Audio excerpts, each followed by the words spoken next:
આપણું અમદાવાદ, હેરિટેજ અને આધુનિકતાનો એક અદ્ભુત સમન્વય.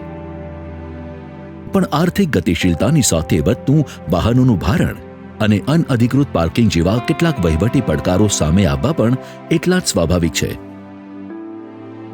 માટે જ તો શહેરના સુનિયોજિત વિકાસ અને નાગરિકોની સુખાકારી માટે અમદાવાદ મ્યુનિસિપલ કોર્પોરેશન હંમેશા નવા આયામો પ્રસ્થાપિત કરતો રહ્યું છે.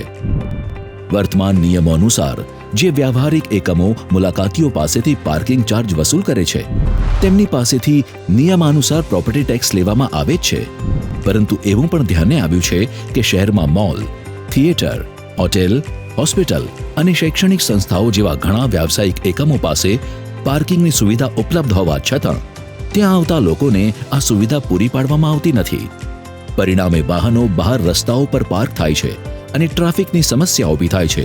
એટલે જ તો શહેરમાં ટ્રાફિક વ્યવસ્થાને વધુ સુવ્યવસ્થિત બનાવવા તથા રસ્તાઓ પર વધતા અનધિકૃત પાર્કિંગના દબાણને ઘટાડવા માટે અમદાવાદ મ્યુનિસિપલ કોર્પોરેશન લઈને આવ્યું છે એક વિશેષ પ્રોત્સાહન: સહભાગિતાનું શ્રેષ્ઠ વળતર.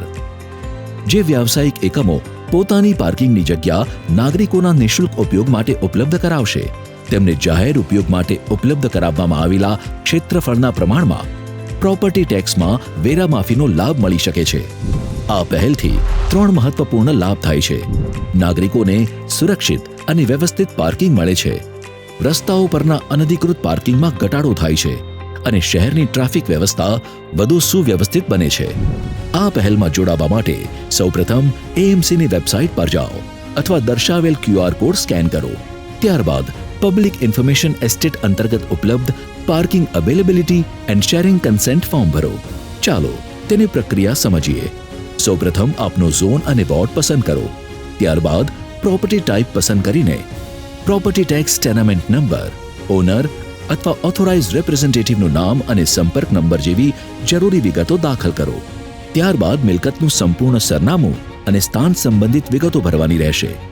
Land and parking area details અંતર્ગત પાર્કિંગ માટે ઉપલબ્ધ કુલ વિસ્તાર ચોરસ મીટરમાં દર્શાવો. ત્યારબાદ કુલ ઉપલબ્ધ પાર્કિંગ ક્ષમતા અને કરંટ યુસેજ પેટર્ન સંબંધિત વિગતો ભરવાની રહેશે. નાગરિકો માટે ઉપલબ્ધ કરાવી શકાય તેવી પાર્કિંગની વિગતો ભરો. લીગલ એન્ડ સેફટી સંબંધિત માહિતી આપો. ઉપલબ્ધ સુવિધાઓ અને એક્સેસિબિલિટી સંબંધિત વિગતો નોંધાવો. અંતમાં ઓનર્સ કન્સેન્ટ એન્ડ ડિક્લેરેશન વિભાગ ધ્યાનપૂર્વક વાંચો. માહિતીની ખાતરી કર્યા પછી ઓનર અથવા ઓથોરાઇઝ્ડ રિપ્રેઝેન્ટેટિવનું નામ અને તારીખ દાખલ કરીને ફોર્મ સબમિટ કરો.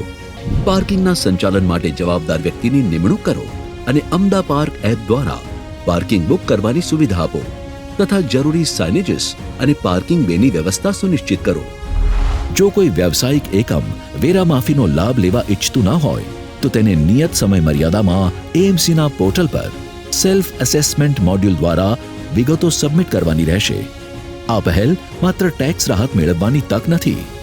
આ પહેલ છે શહેરમાં ઉપલબ્ધ પાર્કિંગ સંસાધનોનો વધુ અસરકારક ઉપયોગ સુનિશ્ચિત કરવાની.